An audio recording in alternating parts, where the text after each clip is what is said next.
Bahasa Mandarin sehari-hari. Kita belajar bahasa Mandarin setiap hari. Selamat datang kembali di Bahasa Mandarin Sehari-hari. Guru ingin bertanya kepada kalian, saat pertama kali bertemu orang lain, bolehkah bertanya umur mereka? Akankah itu tidak terlalu sopan? Mari kita lihat teks bacaan hari ini bersama-sama.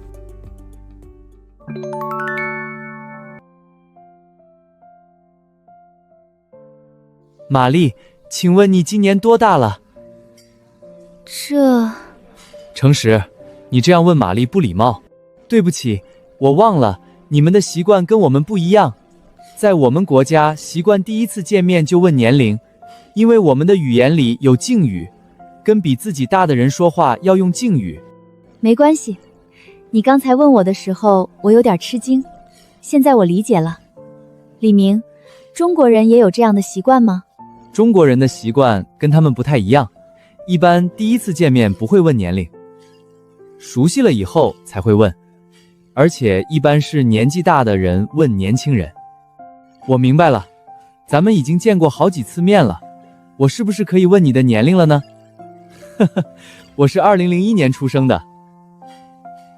那你跟我一样大。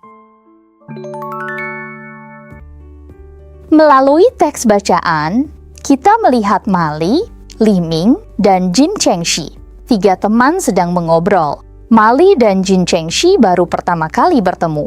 Tapi Jin Chengxi ketika baru bertemu langsung bertanya, "Mali, 请问你今年多大了?" Mengenai cara bertanya umur, kita sudah mempelajarinya di pelajaran sebelumnya. Jika bertanya kepada anak yang masih sangat kecil, bisa berkata, "你几岁了?" Tapi jika bertanya kepada orang dewasa, harus berkata, "你多大?" Bertanya kepada orang tua yang lebih tua dari kita, bisa berkata, "您高寿?" Dengan begini, akan lebih sopan. Mendengar pertanyaan Jin Chengxi, Mali merasa sedikit canggung. Tidak tahu harus menjawab bagaimana, jadi dia berkata, "这."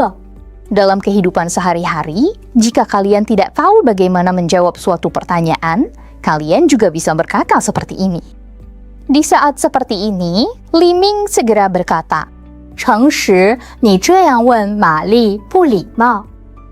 礼貌 adalah kata benda dan juga kata sifat. Bisa dikatakan 不礼貌，很礼貌，很不礼貌。这样加动词 menunjukkan cara seperti ini atau melakukan seperti ini. Contohnya, 你可以这样说，你看我是这样做的。这样 juga bisa diganti menjadi 那样。Mendengar perkataan Li Ming, Jin Chengxi segera meminta maaf.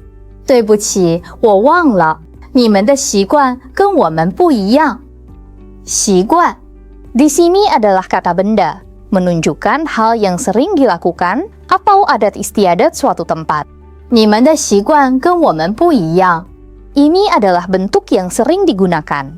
A 加跟加 B 加不一样 menunjukkan perbedaan antara keduanya. Contohnya, 我的爱好跟你的爱好不一样，你的衣服和我的不一样。Jin Chengxi menjelaskan, 在我们国家，习惯第一次见面就问年龄，因为我们的语言里有敬语，跟比自己大的人说话要用敬语。Dalam kalimat 我们国家习惯 kata 习惯 di sini merupakan kata kerja yang menunjukkan adat istiadat atau kebiasaan di negara mereka. Saat 习惯 digunakan sebagai kata kerja, seringkali diikuti oleh kata kerja lain. 习惯加动词 Contohnya, 我习惯每天早上喝咖啡，我不习惯7点上课。敬语 adalah bahasa yang digunakan di beberapa negara dan wilayah untuk menghormati orang yang lebih tua atau atasan. Jin Chengxi menjelaskan bahwa di negara mereka, saat pertama kali bertemu harus menanyakan usia, karena harus menggunakan bahasa hormat kepada orang yang lebih tua. Jika tidak tahu usianya dan tidak menggunakan bahasa hormat, itu dianggap tidak sopan. Hari ini pelajaran kita sampai di sini. Apakah semuanya sudah mengerti? Belajar Mandarin sehari-hari. Kita belajar bahasa Mandarin setiap hari. Teman-teman, sampai jumpa di lain waktu.